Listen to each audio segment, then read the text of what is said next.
Hi everyone, warm welcome back to the channel. As you can see, the Puma has been evicted from the garage, and the reason for that will become clear in the next video. But I have filmed a lot on this over the last probably month or so, which obviously will come up in a minute. I just obviously do a quick intro for you because I didn't do it at the beginning of the video when I started filming. So we have been doing a lot of jobs on this. This Puma is now drivable again. It's not MOT'd yet. We've still got to sort the windscreen out, which is cracked. And when we do that, I want to sort out the top edge of the roof because that's going a little bit bubbly on the edge. But that's going to be a job for another day. We have got another car in the garage at the moment, which we're working on. So yeah, enjoy the video. Make sure you like and subscribe if you like what you see. It is free to subscribe, obviously, so it doesn't cost you any money. All you've got to do is hit that little button and hit the notification bell, and then you'll know every time I upload a video. So I'll fast forward to past me working on this, and we'll carry on. See you in a bit. Rightio, I've ground all those welds down on that sill now, and as you can see there, I've got a little bit of etch primer on it as well. That was because I had to put the car outside for a day.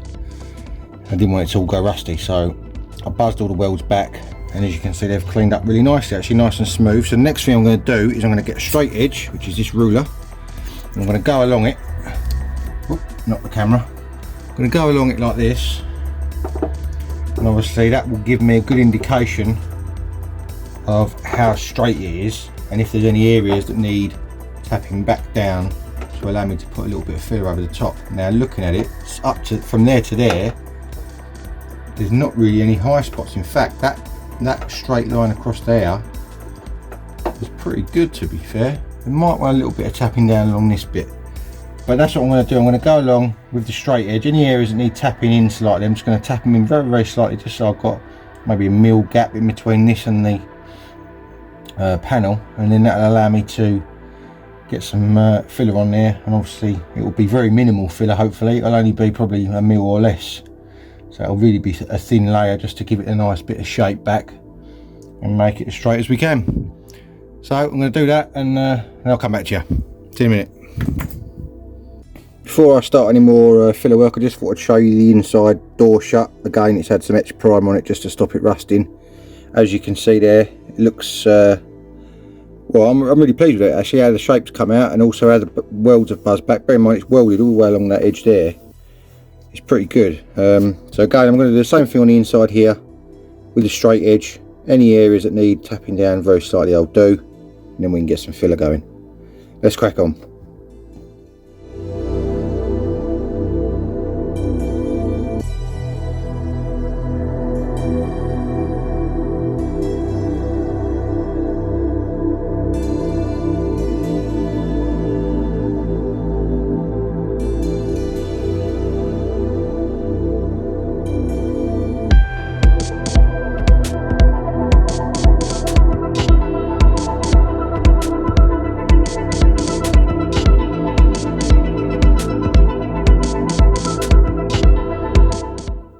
Okay, you would have seen from that bit of time lapse there me tapping away with a hammer. Looked a bit brutal, I know. Wasn't actually tapping too much, to be fair. What I have learned is, though, I think this sill panel isn't dead straight as far as the whole panel, and I think it's got a very slight curve to it, which obviously creates all sorts of problems when you're trying to get something in the middle of it straight.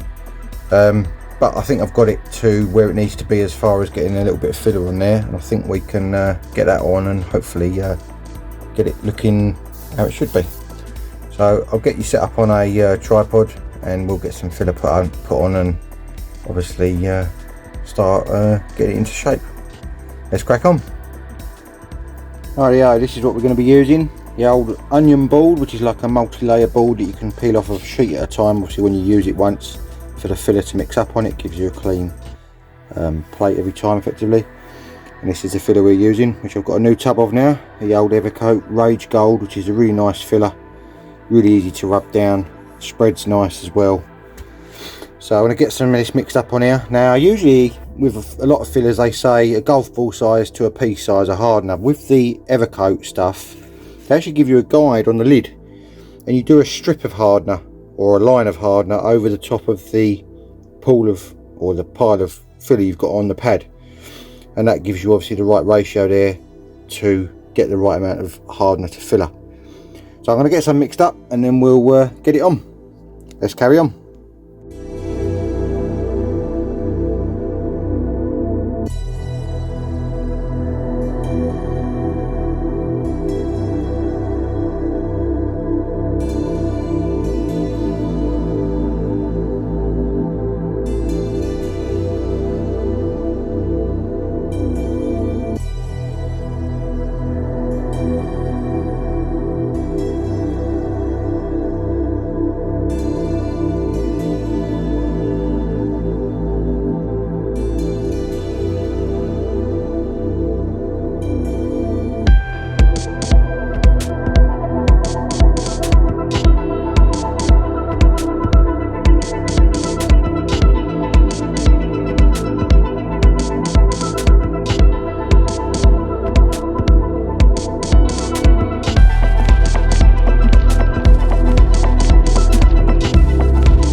Okay, I just wanted to show you the good side of the Puma to show you what I meant by that seal not being straight.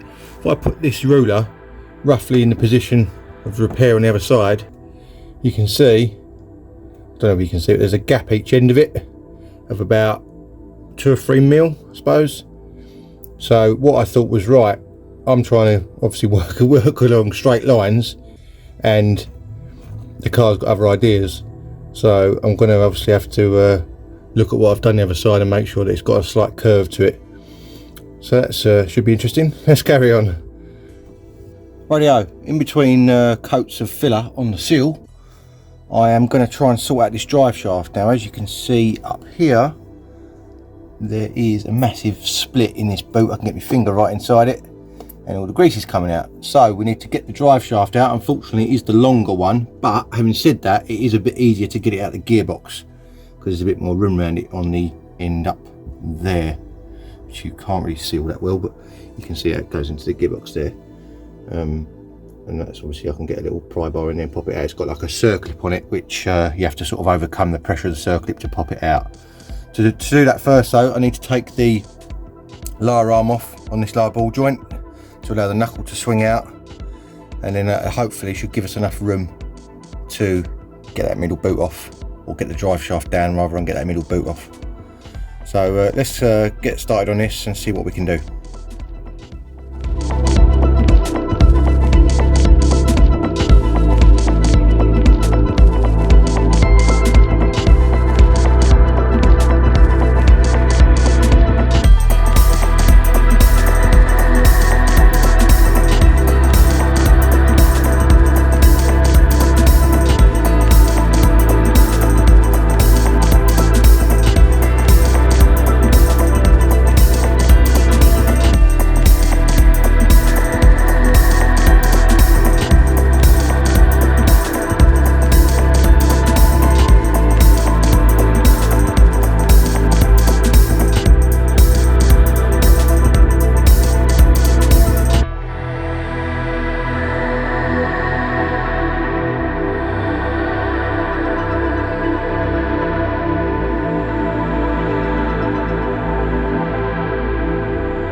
Rightio, as you would have seen from that bit of time lapse there, I've actually managed to get split the drive shaft in half, so it's going to be a lot easier job than I first anticipated, so that's good.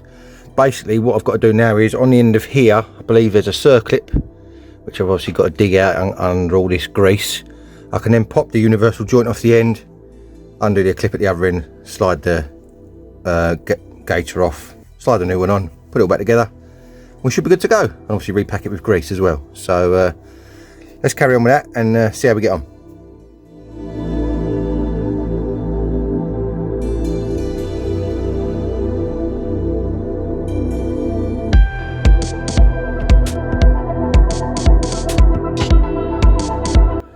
Rightio, it's all off. Now, I don't know if you're anything like me, but you know when you want to do a job on a car rather, I should say, and you put it off and put it off and put it off because you think it's going to be an absolute pain. This has turned out to be really, really easy. So I'll just show you here, we've got the new genuine Ford boot kit for it. Comes with a couple of circlips. Not too sure what it comes with, 2, but still. Obviously a new boot. A locking nut for your hub should you take it off. I haven't actually had to take mine off, so that's good. I haven't got to use those. I think there is a circlip in there, and there's also a small clamp in there as well for the other end of the gaiter, and a load of grease. So that should be fairly straightforward. I'm going to give I've given the old one a little bit of a wipe down. I'm just going to give it a little bit of a clean up with some WD-40, get all the old mank off of it in case there's any grit that's got in there, and then we can get this one fitted. Let's carry on.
Rightio, as you saw in that bit of time lapse, the drive shaft is now popped back into its socket here.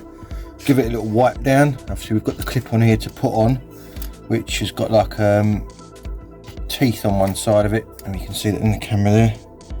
And basically you get that over the edge of the CV gaiter like that, click it as tight as it will go, and then you use the special pliers on this raised section here to squeeze that together, and that puts tension on it and obviously holds it all together. Now the pliers that I've got, they're not the greatest in the world, but they're basically 2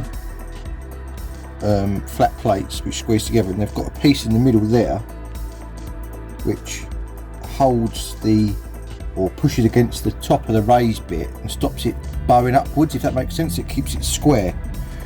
So that's the idea behind that. So yeah, I'm just going to get that clip fitted on there now, and then all we've got to do then is put the bolt back in the lower arm, and we are job done on this side of things. Now I will mention, obviously, because the eagle-eyed among you will see, this engine is literally covered in oil, and I'm pretty sure it's leaking from the rocker gasket, so that is going to be a job for future, but I'm not just going to leave it, so don't worry. I know it's covered in oil and it needs a damn good clean and jet wash, but for now I'm just going to get this bit done, and then we're going to move on to the brakes. So let's carry on. Rightio, that's all buttoned up.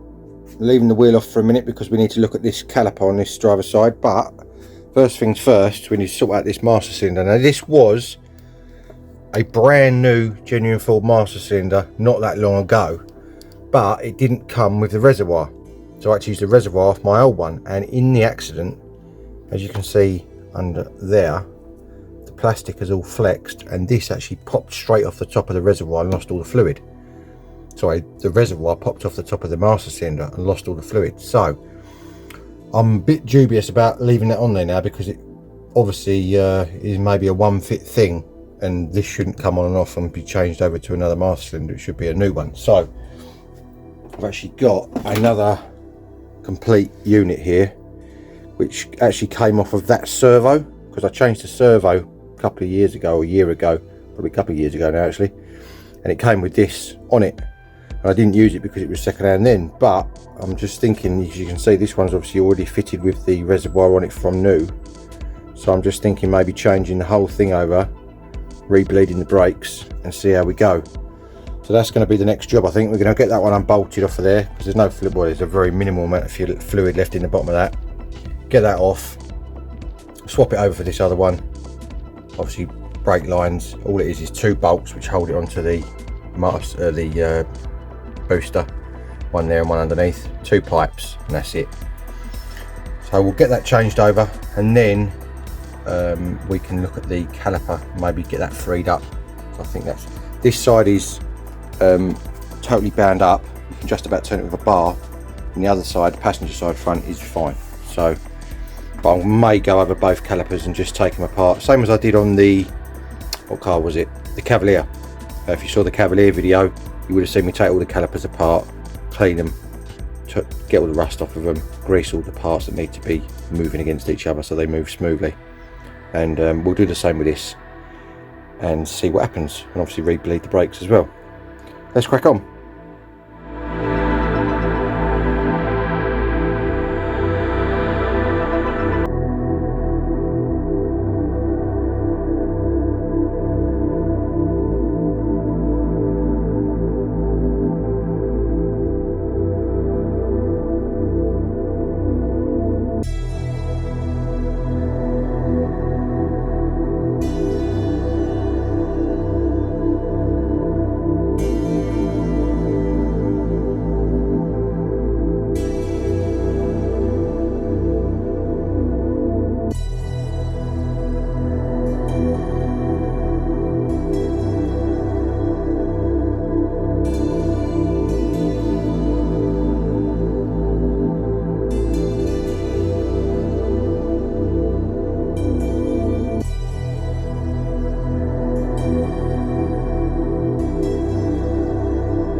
Okay, as you would have saw from that bit of time lapse there, that was proper stuck on there. It didn't appear to be anything wrong with anything, if that makes sense, apart from it also was being a bit manky and horrible. The pads are fine on it, got loads of meat left on them. From what I can see, just looking under the edge of the dust cover on the piston here, it's all clean under there. But I am gonna, can't get it on, can't do it with one hand and show you at the same time, but it is all clean under there. So I'm going to spray some WD under that boot, same as I did on the Cavalier, and I'm going to try and squeeze it back in and see if it goes back in easy enough. If it does, then obviously then we need to get some fluid in the system so we can pump it in and out a few times and make sure it doesn't get stuck again. Then we'll clean the rest of it up and put it all back together. Probably do the same on the other side at the front as well, just so I know that they're both all right. Let's crack on. Right, this is what I've come up with on the Puma seal after a few goes over with filler. I can't seem to get it any better than that. It's got a couple of slight little sort of, not, I don't want to say dips in it, but it's pretty straight really. I can't seem to get it any better for whatever reason. I don't know why. I'm not obviously an expert at filler work and stuff like that, but it's pretty good. So I'm going to put some filler primer over it and see what it comes out like. If I'm not happy with it, then I'll go over it again with some more filler, but we'll give it a go and see what happens. Let's carry on. Rightio, that's the first coat of filler primer on there. Don't look too bad, to be fair. While I'm waiting for that to dry, I thought I'd jump back on the brakes.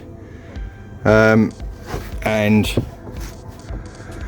we have got the caliper. Obviously I've worked this in and out a couple of times with the pedal, piston working in and out. That's all free now, and I've cleaned up the carrier in the areas that it needs to be. So in those little grooves in there, you can see they're shiny, where the pad's running now, and also in these areas on the back here, you can see that they're all nice and shiny again. They were a bit manky. So I'm hoping with a combination of doing all these things that this brake's going to free up nice. As I say, the piston is free. I've also done the same on the pads, cleaned the wings up on the pads so they all run nice and smooth, and I'll put a little bit of copper grease on those to obviously keep things moving. The pads themselves have got loads of meat left on them, so they should be fine to go back on for the minute. So I'm going to get all this put back together, and then we can start bleeding all the brakes. Now the new master cylinder's on as well, because obviously I need to bleed them just to make sure there's no air in here. Got the old Gunson bleeder there, which attaches to a spare wheel, which I've got sitting over there. So that's a nice little tool to use. Here you can see it up there, look, Gunson Easy Bleed. Garage is an absolute mess as usual. So let's carry on. Rightio, brakes are now all bled, and I've done exactly the same on the passenger side caliper as I did on the driver's side, as far as taking it off, cleaning up all the mating surfaces where the pads run in and out. Got a little bit of copper grease on all of them as well, and they are all free moving now, and the pedal feels so much better. So that's great. Next job we've got to do is we've got to get underneath the car while it's still up in the air and sort out that exhaust heat shield. So I'm going to get set up under there, and I'll come back to you once I'm set up, and we are going to either see if we can take it off and straighten it, or even better, if we can straighten it on the car. That'd be great. So it's only like a soft aluminium, so I'll get set up and I'll come back to you.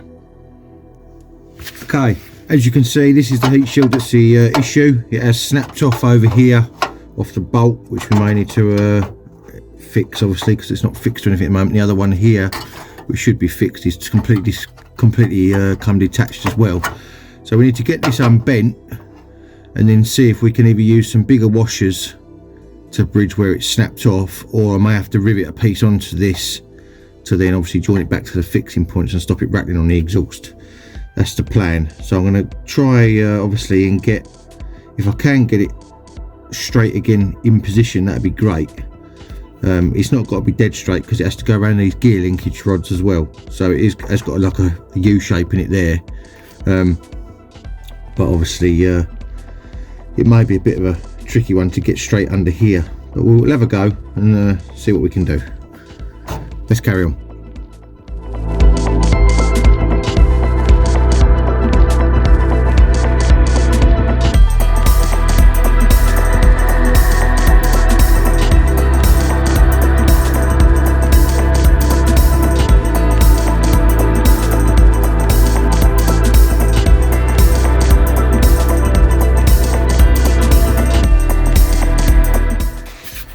Rightio, it's not particularly pretty, but this is all now bent around because there's a box under here for the gear shifter, and also there's these rods that, as I say, go in.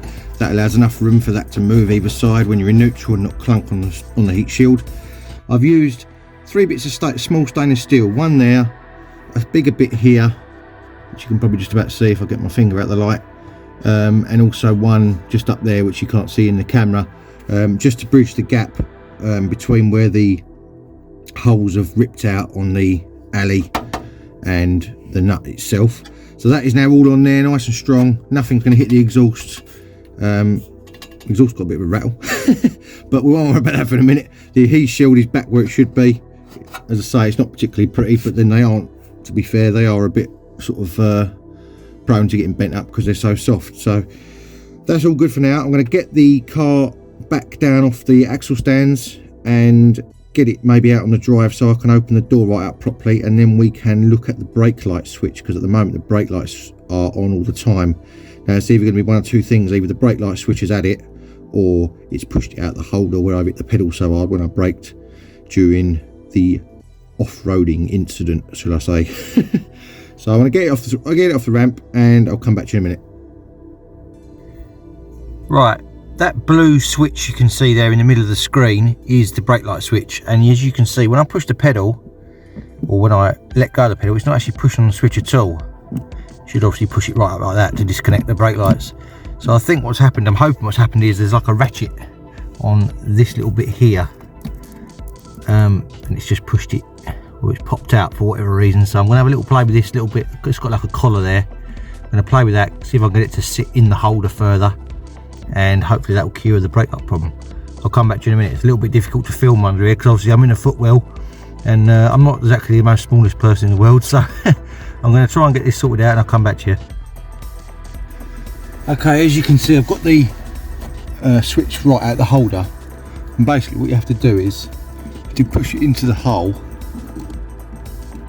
so obviously wherever you want it to be, and then you twist it. It was a bit difficult to show you, but you twist it on, it's in there at the moment, you push it down as far as it will go, and then click it round, and hopefully now that is actually pushing the switch, which should disconnect the brake lights. So when I push the pedal, you see the switch come out. You see that on screen? I'm hoping you can. I'm hoping that's going to have cured the problem. So what we'll do, I'll switch the ignition on. That's got a little bit more play in that. I wonder if it could go in a little bit further.